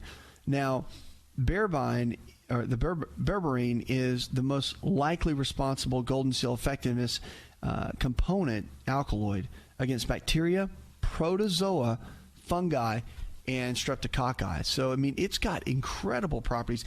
Even clinical trials and studies have been done to show its effectiveness in the treatment of diarrhea caused by E. coli. That's the one you get when you travel. And giardia. So, I mean, those that are just the ones that you just you just pray you don't get when you go outside of the country and certain other countries. It's protective against that. Matter of fact, a lot of doctors will recommend you take that and go ahead and get on it if you're traveling to help protect the body against it. So pretty strong stuff. And recently, they've been doing some studies on it about how it helps with eczema and ringworm, so as an ointment. So, I mean, there's so many great properties with herbs, with foods that can transform our health. And the good news is it brings life back to our body with the choices that we make. Coming up, we're going to jump in, grab more of your questions, and also some fitness tips when we come back.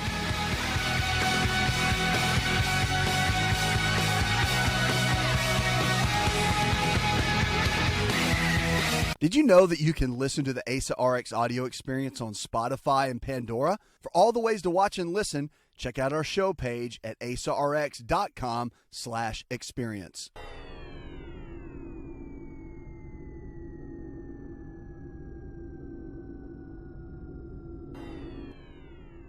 Connect with On Call Radio and watch On Call TV at InShapeNetwork.com.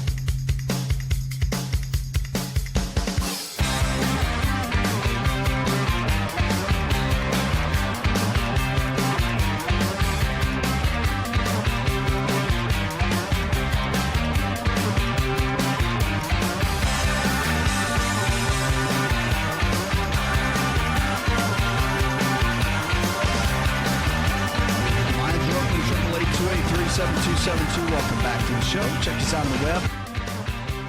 If you're looking for lifestyle providers, someone in your area that believes the same way we do, to help you with your weight, to help you with wellness, to help you go to that next level with how you're feeling, check out the website. Our team members are growing all around the country, and of course our staff can help you find someone in your area. That's what we're here for. Diane in Birmingham, Alabama. It says, my son has been struggling with MRSA. The doctors have given him multiple antibiotics.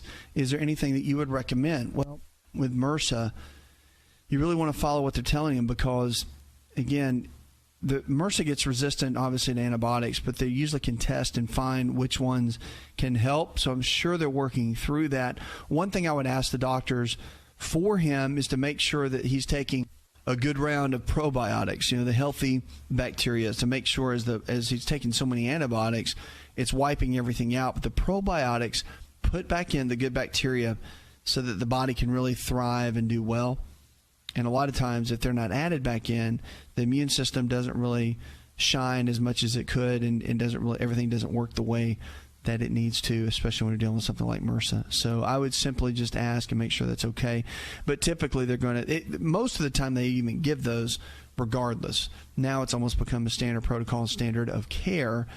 But I would ask anyway because typically he's in a place right now where, everything from the natural side to build up his body, again, to strengthen his immune system, even things like vitamin D. Ask them about that, the pediatrician, because it's really going to be important to to have everything, or the body really firing on all cylinders to build that immune system back up.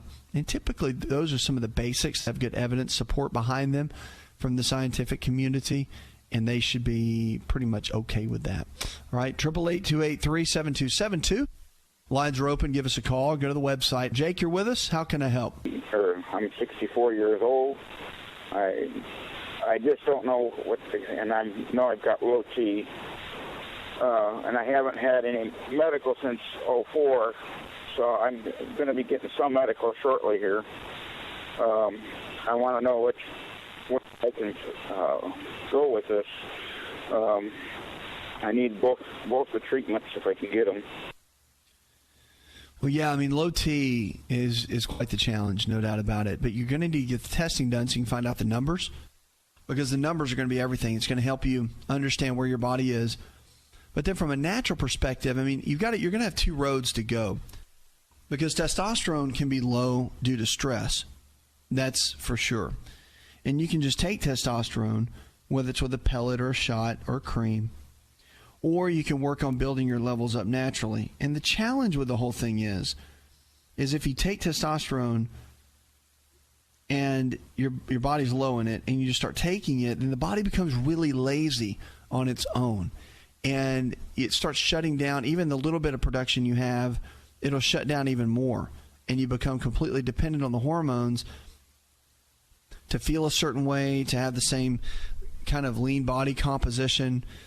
Your body becomes very dependent.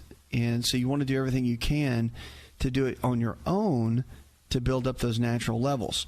And there's certain ways to do that. I mean, the less body fat you have, the more testosterone you're going to have. And, growth hormone levels do make a difference as well. So I would look at first your numbers, make sure they're where they need to be. And the second thing is you want to look at your nutrition, because nutrition drives everything. Putting the right kind of foods in, making sure that you've got low sugar in the diet, that you've got plenty of healthy fats in the diet is going to be a big key. And then also making sure that you've got in the right kind of nutrition realm, that you have plenty of lean quality proteins, because proteins help to rebuild muscle tissue. And also a moderate protein diet has been proven in all the scientific journals and research to help maintain healthy hormone levels. So when you get those levels up with good nutrition, it makes a difference. About 30% of your diet and healthy fats, that's an absolute key. And then exercise resistance training is almost an absolute must. Just 3 days a week of vigorous exercise, whether it's with weights or your own body weight or whatever it is, all the studies have shown that that's essential for getting the body to produce the right kind of results when you're dealing with that. Because, I mean, the toughest part of it is the quickest way is to get the hormones in. But you really can make a difference if you've got the right kind of nutrition and the right kind of exercise plan. I mean, those two hand in hand, plus sleep. Here's the other one. So dopamine levels are a different chemical component in the brain. And if dopamine levels are low, testosterone is going to be low. But if dopamine levels come up, then you can get testosterone levels up. The two are very synergistic with each other, and they go hand in hand. So as comes up dopamine, comes up testosterone, and vice versa. Diet helps that. Exercise helps that. There's certain cofactors, depending on your lab work and what comes back, to determine whether or not you have low dopamine levels or not. But your doctor can check all that. I mean, just make sure to mention that to him. But that's a little-known secret. That's why guys get grumpy.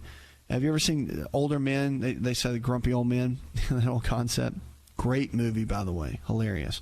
But grumpy old men, when guys get older, their testosterone drops. Well, when that drops, dopamine drops, and that's our feel-good chemical. So when dopamine's low, the guys get grumpy. Kind of the deal.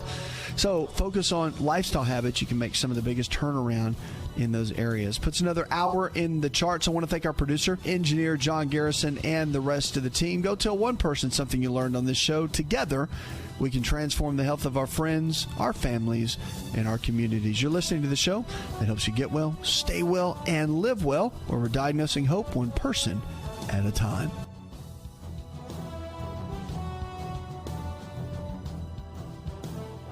You could listen to the Asa Rx audio experience on Spotify and Pandora. For all the ways to watch and listen, check out our show page at asarx.com/audio. AsaRx.com/experience. Hi, it's Asa. I'm giving you a copy of my best-selling book for free to help you in your health journey today. I'll pay for the book. All you do is just cover the small shipping and handling costs. Go to AsaRx.com and get your free book today. This episode is over, but check episode notes for links to products and services you've heard about on this episode. Thanks for listening and subscribing. Please share the Asa Rx audio experience with others and stay in touch by giving us your comment or review. Hi, this is Asa, and welcome to my audio experience.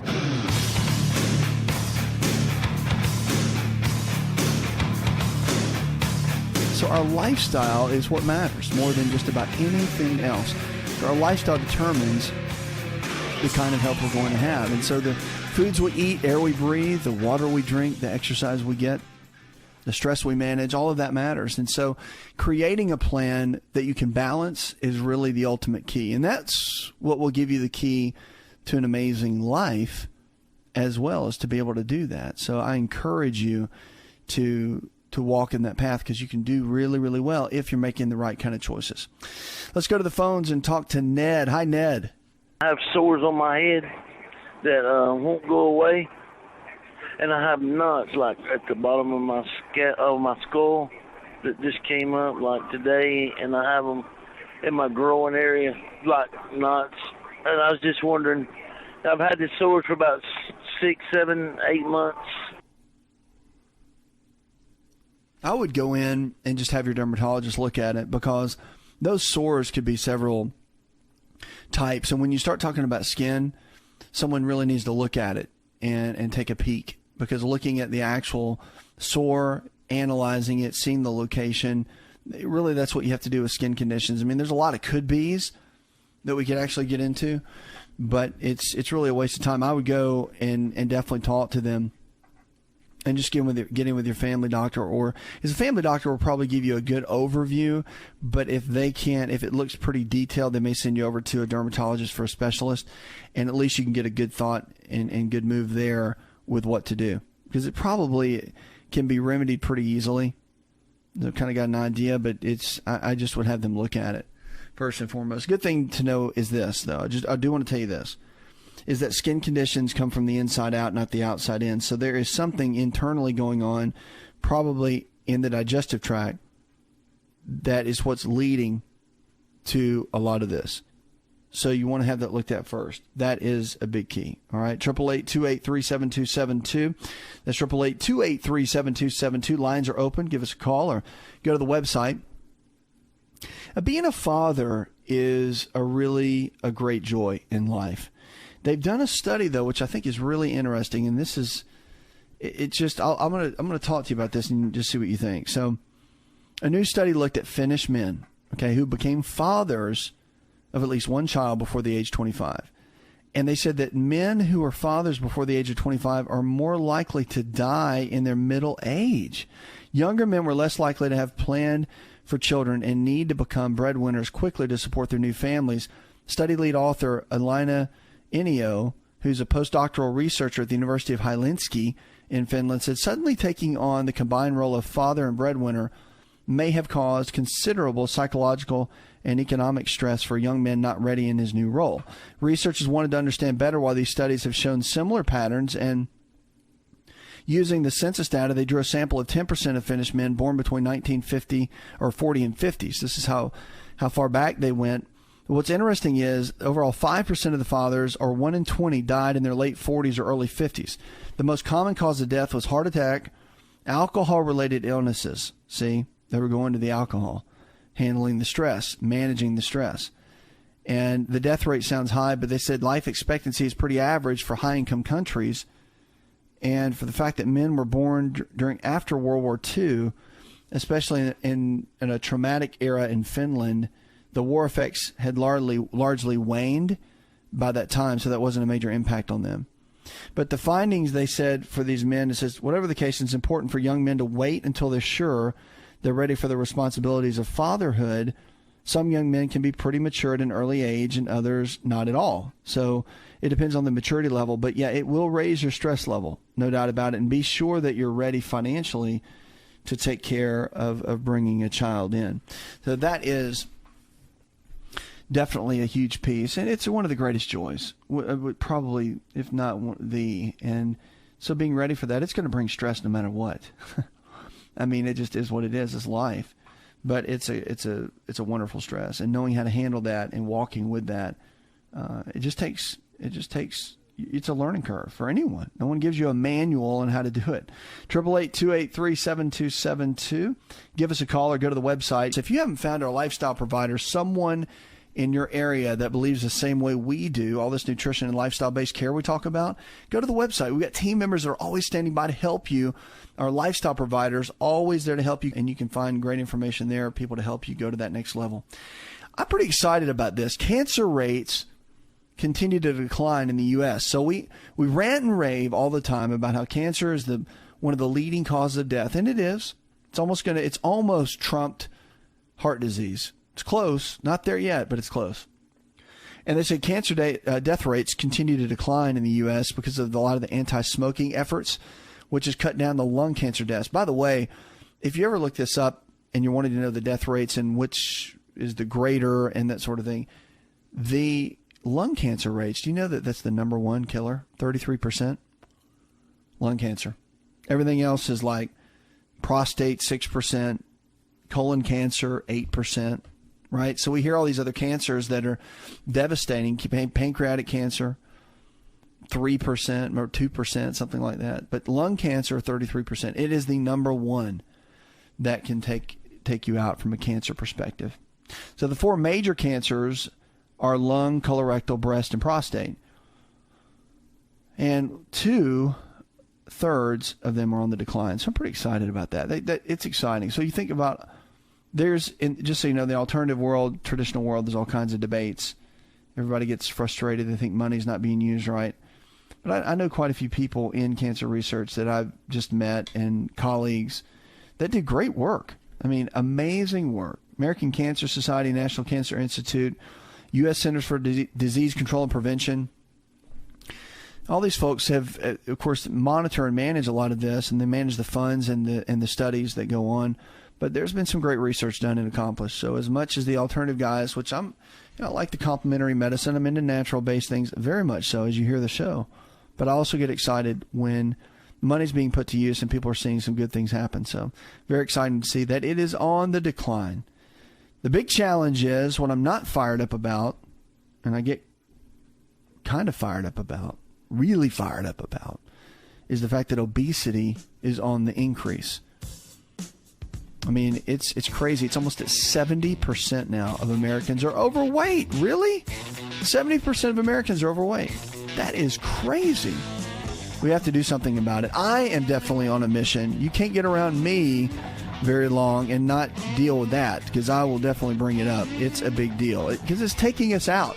It's giving us the main metabolic conditions of heart disease, and it's giving us issues with high cholesterol, blood sugar issues, high triglycerides. It's causing all that. So we drop the weight, we can come out of all these different metabolic conditions. We'll be right back. More On-Call Radio. Check us out on the web and give us a call, 888-283-7272.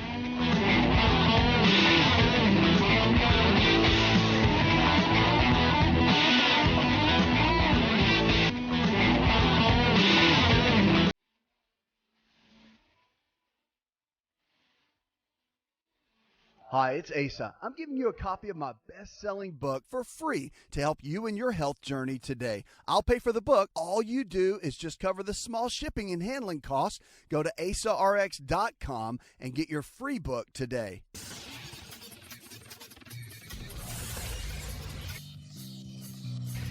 To find out more, connect with On-Call Radio online at InShapeNetwork.com.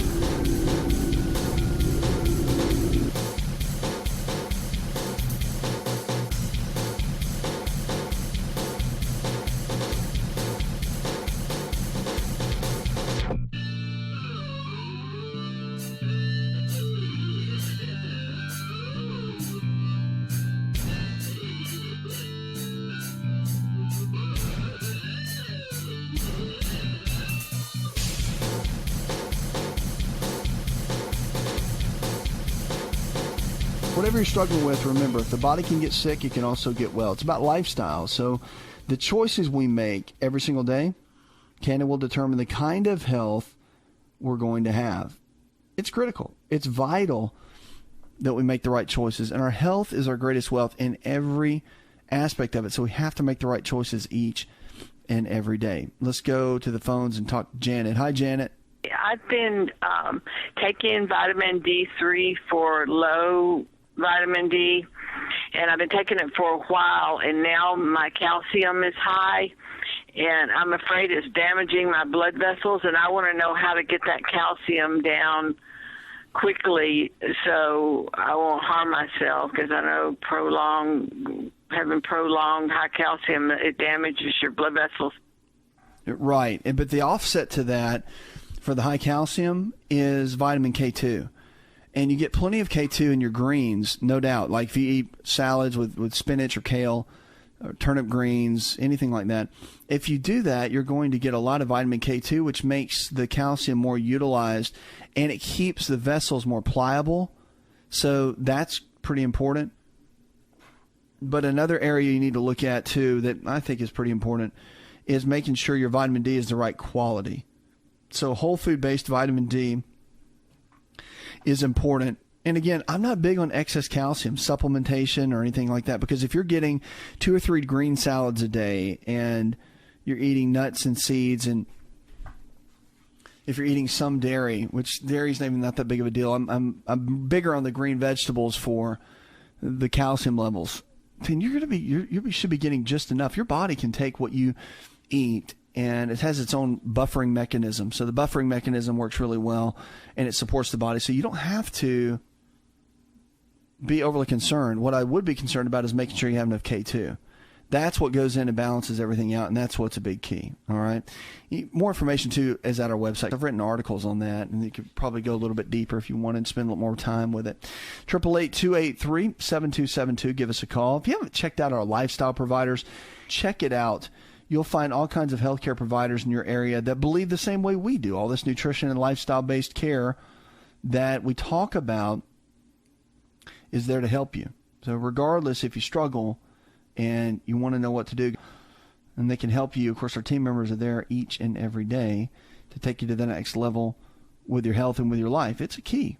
Skipping breakfast, is that you? I've got it. I have to hit on this.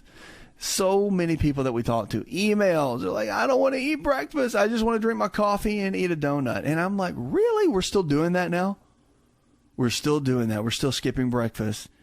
And when Grandma told us how important breakfast is, the most important meal of the day, it is. It really is. Break the fast. You've been sleeping 6, 7, 8 hours. Your body needs food. Time to break the fast. It works wonders for your metabolism and getting your overall metabolic rate where it needs to be. It's an absolute key.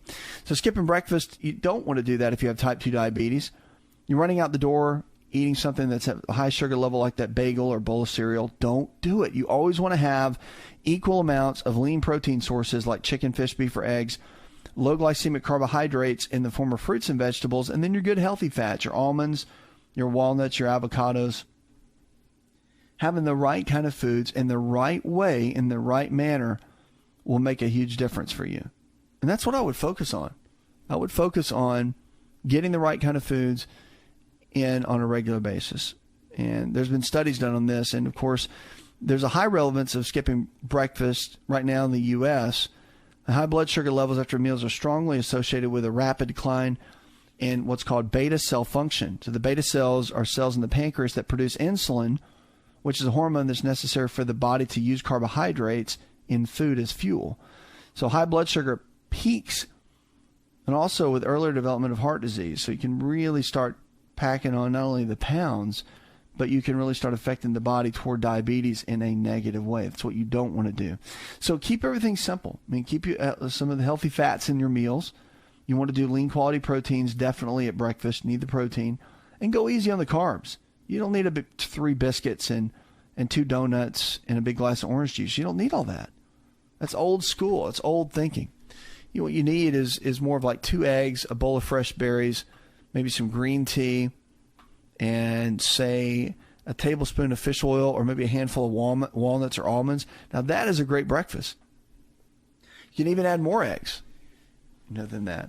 But I would keep everything balanced. Your body functions best when it's given balance. It's what it wants, what it likes, and that's what you should always shoot for if you want optimal health. You're listening to On Call Radio. Check us out on the web. If you're struggling with your health, no matter what it is, remember, if the body can get sick, it can also get well. So don't lose hope. One thing I don't want you to lose is hope. Don't lose it, because it's powerful. It can help thrust you and take you to that next level if you're willing to let it. It's an absolute key. One other key I want to tell you that's really important is that when you're talking about suicide prevention for women, social life is a key. And we do see a lot of that. Now we're seeing a lot of suicide. You get a lot of that in the news. We're seeing more of it. It's more frequent than it used to be. They're saying social media can tie into that a little bit. Don't know if that's true or not. But one thing you want to look at for sure is keeping your relationships. I think it's one of the keys of our lives, and a healthy life is to have good friendships, good family relationships, people that are close to you that you love and care about, that care about you, and that you can spend time and quality time with. So if you're going through a tough time, there is someone to talk to. If you're going through challenges, there's someone that can help walk you through. Now, as I believe, Christ will always walk you through no matter what you're going through. It's great to have people that you can lock arms with here to carry you through those tough times and be a support to someone else. It's not all about you. It's about them as well. 888-283-7272. You're listening to On Call Radio. Check us out on the web.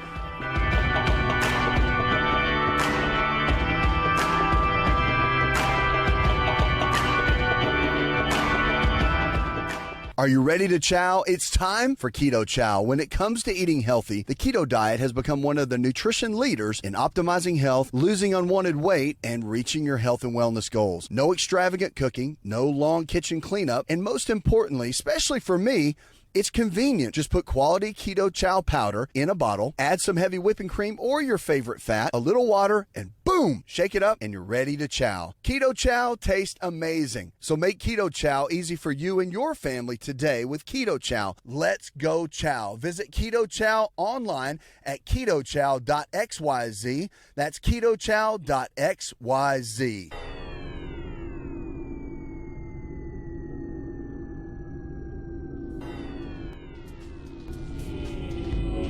To find out more, visit the show online, InShapeNetwork.com.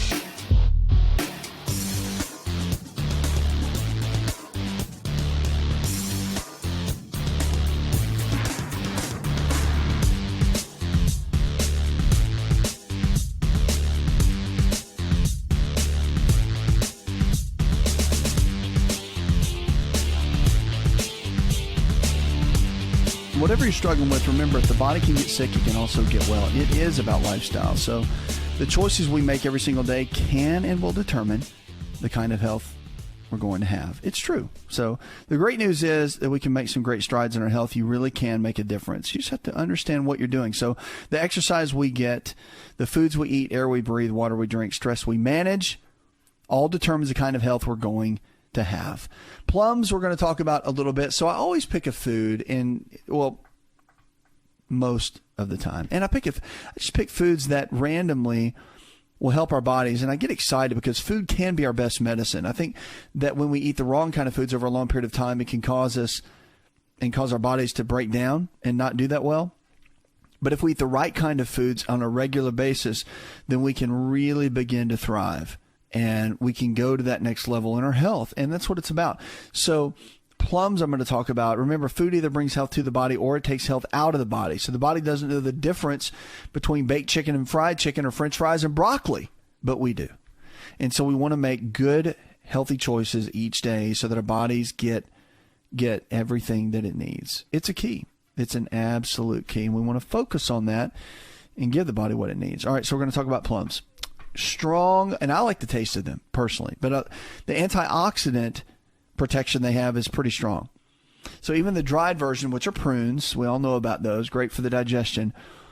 and great for being constipated, all that jazz. But they have a lot of what's called chlorogenic acid, and these substances are found in plums. Phytonutrients, as we call them, are classified as phenols, and their function as antioxidants have been documented for ages. We've known about them. So they help our cell membranes, our brain cells, and pretty much every cell in the body to protect them from a lot of the free radical damage. And there's better iron absorption plus antioxidant protection from the vitamin C.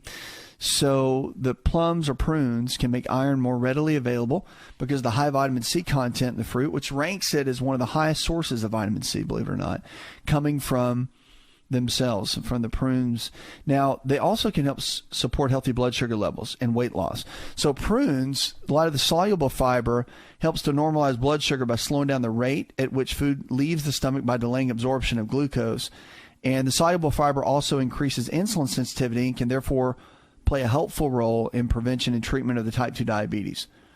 So prunes fiber for regularity can lower also cholesterol and intestinal protection. So prunes are well known for the ability to prevent constipation, and we've known that for a long time. But of course, it's the transit time of the fecal matter through the colon that is so vital and so important. So things speed up when you have fermented prunes. They have this insoluble fiber in them, and there's a fatty acid that's produced called butyric acid. And it serves as a primary fuel for the cells of the large intestine. And the propionic acid produced from the prunes insoluble fiber may also be partly responsible too. The HMG-CoA reductase, which is an enzyme involved in the production of cholesterol by the liver, that's another one as well. So lastly, the insoluble fiber that's provided by prunes can feed friendly bacteria. So there's what we call prebiotics, and then that helps to feed probiotics. So probiotics are the good bacteria that we put back in our digestive tract, right? And so that's what we do. The prebiotics help make an impact with that. So it's a great food overall. If you've never added plums into your normal routine, I highly suggest it. Very beneficial, great for the digestive support. Amazing. Now, I've got more articles on this at our website. If you haven't checked out our lifestyle providers, healthcare providers in your area that believe the same way we do, all the information is there, and you can get the help that you need. Pretty amazing. So if you need to learn how to lose weight, feel better, you don't know kind of which way to go with exercise and how to come up with a good game plan, or you're taking a bunch of medications and are just kind of freaking out and don't know what to do, they can help. Lifestyle providers are powerful at taking you by the hand and laying out a plan for you so all this stuff makes sense. Skipping breakfast, we always know is a bad idea, but what about, we talk about that, but what about your other meals throughout the day? What about eating before bed? Now, this is a big one that we get hit on quite a bit here on the show. Eating before bed is another one that I just want to tackle. If you eat before bed, true or false, it will make you gain weight, and it's horrible to eat before bed. Okay, the answer is false, because actually eating before bed can be beneficial to your health, believe it or not. If you eat a meal, I like to do proteins and a little bit of fat. If you eat proteins while you sleep, it helps to maintain lean muscle tissue. Fats will help slow release of the breakdown throughout the night, plus they support blood sugar levels. So the better your blood sugar levels are stabilized while you sleep, the better you're going to sleep. That's definitely for sure. So also, if you're looking to lose weight, I always have people eat before bed. And if you do proteins and fats, you won't disrupt your body's natural hormone rhythms while you're sleeping. It's the carbohydrates that can shut that down. So you just want to make sure you're not getting a lot of sugar, or any sugar for that matter right before you go to bed. That's really what shuts everything down. Keep your proteins and your fats where they need to be, and that will keep you in a good place. 888-283-7272. Let's go to Stephen. Hi, Stephen. I was in the hospital 2 days for tests for numbness on the tip of the tongue and around the lips and vision issues associated with it. Did a full scan and CAT scan and all of the tests the neurologist had, and we found nothing. Of course, we're concerned about a stroke. And that should be something of concern, that's for sure. One thing I would look at is get evaluated, have even a second or third opinion, and even have maybe an integrative based physician that can take a look at you. Looking at other areas, I mean, since the standard medical testing has been done, they can take a look at you from different areas and really see if your body's breaking down or not in certain ways. I mean, stroke can definitely be an option, but it could be something else on the neurological side that has nothing to do with stroke. It could be very possible. And especially with the tip of your tongue like that, I would have just another opinion. I'll tell you, an osteopathic physician, which is a DO that does integrative type work, or a chiropractic physician is another great option that looks more along the lines nutritionally at the body and how it functions. Those may be some good options, at least for you to get another opinion. It's always good to have multiple opinions so you can make a great educated decision for you. I mean, because at the end of the day, it's your body. And so you want to make the best decision that you can for you. It's always the case. Let's go to Ernie. Hi, Ernie. Welcome. I wanted to ask about citric acid allergies, and also want to know thoughts on the rumor about aluminum deodorants causing cancer because people can't sweat. Well, let's address both of those. I mean, the citric acid itself, a lot of times, just the body's inability to break things down. So when you're talking about citric acid allergies, you got to step back and look at what's causing the allergic response in the body. And a lot of time it's that histamine. The histamine is produced by the mast cells in the body. So it could just be you're not handling certain foods very well, whether it's an orange or whatever, because citric acid is found in quite a few foods. So I would just first make sure that you're digesting properly. You may need to use enzymes or what's called proteolytic enzymes that can be very helpful for that. You can get that from pineapple, by the way. Proteolytic enzymes, that's where they get a lot of the supplement form. Papaya and bromelain both have, or papaya and pineapple both have bromelain, which is a real strong proteolytic enzyme, helps to break down the proteins. Pretty exciting. So that can help tremendously when you got allergies, cutting out dairy products, and also like milk, cheese, and yogurt. I know probably love it, but it's okay. If you cut it out for a period of time, about 8 weeks, you can notice a difference. You don't have to get rid of it forever. Just sometimes it's good to eliminate it for a period of time. And then your wheat products, your breads, your pastas, your cereals, your crackers, all of that makes a big difference. And you want to look at eliminating that as well. So those are big keys. Now, the other piece, too, that we're talking about in the aluminum and the deodorants, there's a strong link. Okay, it's not just, well, it is technically a theory because it's not a formal study done on it. But aluminum, not so much causing the cancers, but they're concerned about some of the brain chemistry issues with that, meaning that things like Alzheimer's and dementia, there's some links with metals along those lines. And yes, the blocking with the antiperspirants, the blocking of the sweat glands and the body's inability to release toxins and the increased breast cancer rates, there is a theory behind that. So again, it makes sense. When you look at common sense, you understand physiology. Yes, it does make sense. But at the end of the day, until there's formal studies on it, you can't really call it evidence-based per se. So again, great option on a theory that could lean in the wrong direction is possibly just don't use the deodorant.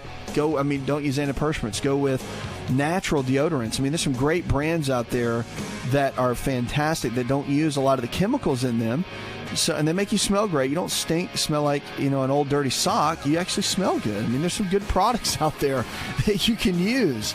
So it's just one of those deals. If usually there's a theory that leans toward the word cancer, I usually avoid it because it really won't help you to skate on the gray line for that. 888-283-7272. You're listening to On Call Radio.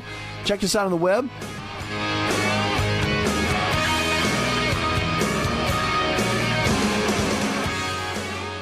Did you know that you can listen to the Asa Rx audio experience on Spotify and Pandora? For all the ways to watch and listen, check out our show page at asarx.com/experience.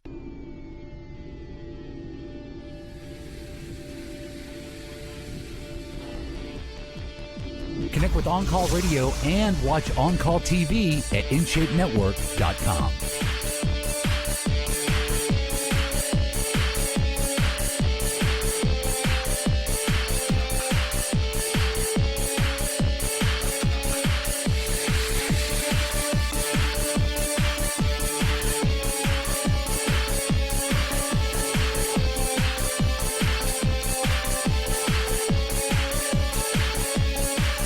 jump in our social media, jump in Twitter, Facebook, Instagram. We'd love to have you hop in and be a part of all that we're doing. Of course, keep you updated on the latest so that you can thrive with your health. That's what we do, and that's what we want to help you do. That's for sure. 888-283-7272. Our lifestyle providers, our healthcare providers in your area that believe the same way we do. All this nutrition and lifestyle-based care we talk about, they can really help you, take you by the hand, and get you where you need to be. I would encourage you to check them out. That's for sure. So no matter how dedicated you are to losing weight, you can hit a plateau at any time. There are diet plateaus. Matter of fact, they're easy to hit. If you've never hit one, if you ever try to lose the weight and just get stuck, they're real. That's for sure. And the body gets used to it. So here's the challenge. The body gets in a routine, and it really gets used to certain patterns, eating patterns, exercise patterns, and it will come to a screeching halt. But here's some great ways to bust through the diet plateaus, even if you're trying to just drop 10 pounds. You want to clean up your diet ruthlessly. Okay, there's 4 deadly sins, they say, in diet, but it's fried food, sugar, and cheese, and the fake fats, like the trans fats. So you want to make sure you're not getting any of those, okay? Skip the alcohol. Alcohol adds calories, but it also slows the metabolism, and that's not good. You want to crank that metabolism up as much as possible. You want to go low glycemic on all your carbohydrates. So the refined carbohydrates, get rid of them completely. And you want to eat a meal containing low glycemic carbs about 3 hours before a workout, and it'll actually result in more fat burn than a meal containing refined carbohydrates. Refined carbohydrates are like bread, pasta, cereal, crackers, processed dinners, all that sort of thing. You want to vary your exercise routine. So if you're going to do the same thing every time, you got to change your workout up. Run one day, lift the next day, swim the next day, take a group exercise class the day after. You really need to switch it up. And high-intensity interval training, here's another one that I'm a huge fan of. Working out at different levels of intensity is very important. Matter of fact, you'll get more out of 10 minutes than you would out of 40 minutes if you do intervals. And what that means is, for an example, is if you got on a treadmill and you ran, say at 6 miles an hour, right? You got the little range on the treadmill. So you run for 6.0, let's say. You do a hard jog for 30 seconds. And then you walk at a fast pace like 3.6 or 3.7 for a minute. Then you go back to a 30-minute hard push run, and then back to a 1-minute rest. And then keep rotating that for about 10 minutes. And that's interval training. You'll actually burn more fat doing it that way. It's been proven in science. Strength training is a must. I don't care who you are. I will always start you off walking, but I'm going to lean you toward strength training. It's just so beneficial. Of course, I'm totally addicted to it. I haven't missed a week of working out in 25 years. What does that tell you? So, I mean, I live it, and I love it. And it just makes me feel good, all that sort of thing. So weight training builds muscle, and each pound of muscle burns about 50 calories a day at rest. And according to a survey, about 6,000 adults, about 19% of people who were successful with weight loss included weight training in their workouts. That's pretty strong. So using a heart rate monitor helps as well. Of course, you want to keep your target heart rate between 65 and 85% of your maximum most of the time. You want to just shoot for that. And the way to get your target heart rate is to subtract your age from 220, and you'll get the number. Drink water, half your body weight in ounces of water every single day. So if you're 150 pounds, you want to shoot for about about 75 ounces a day, typically. Exercise more than 30 minutes. I like 30 minutes a day. If you go high intensity, you don't need more than 30 minutes. That's about all you need. And you got to get everybody in your life on board. I mean, here's the deal. Your support in life, getting a team around you, building a team around you is vital. Making sure that you have the right tools and the right people on board with you, I cannot tell you how important that is. It is so essential to your overall success. Just make sure to have that. Don't get all the haters. They got to go. Haters cannot get on board. We got to get rid of them.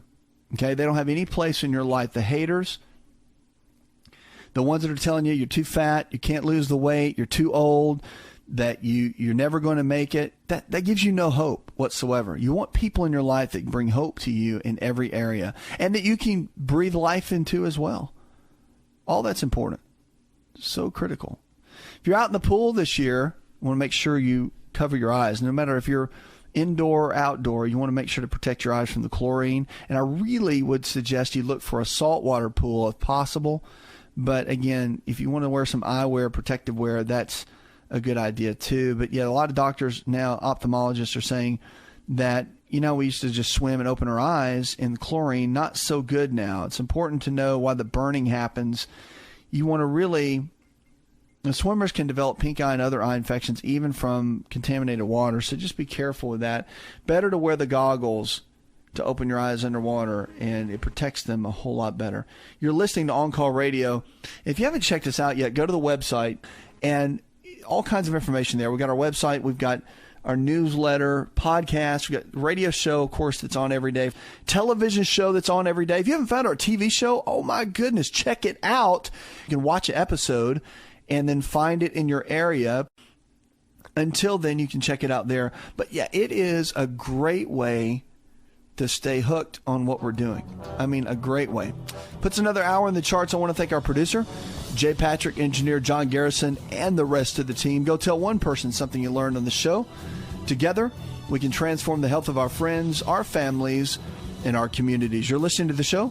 It helps you get well, stay well, and live well, where we're diagnosing hope one person at a time. Remember, you don't have to be stuck where you are. You really can transform your health and your life. It's all about your choices.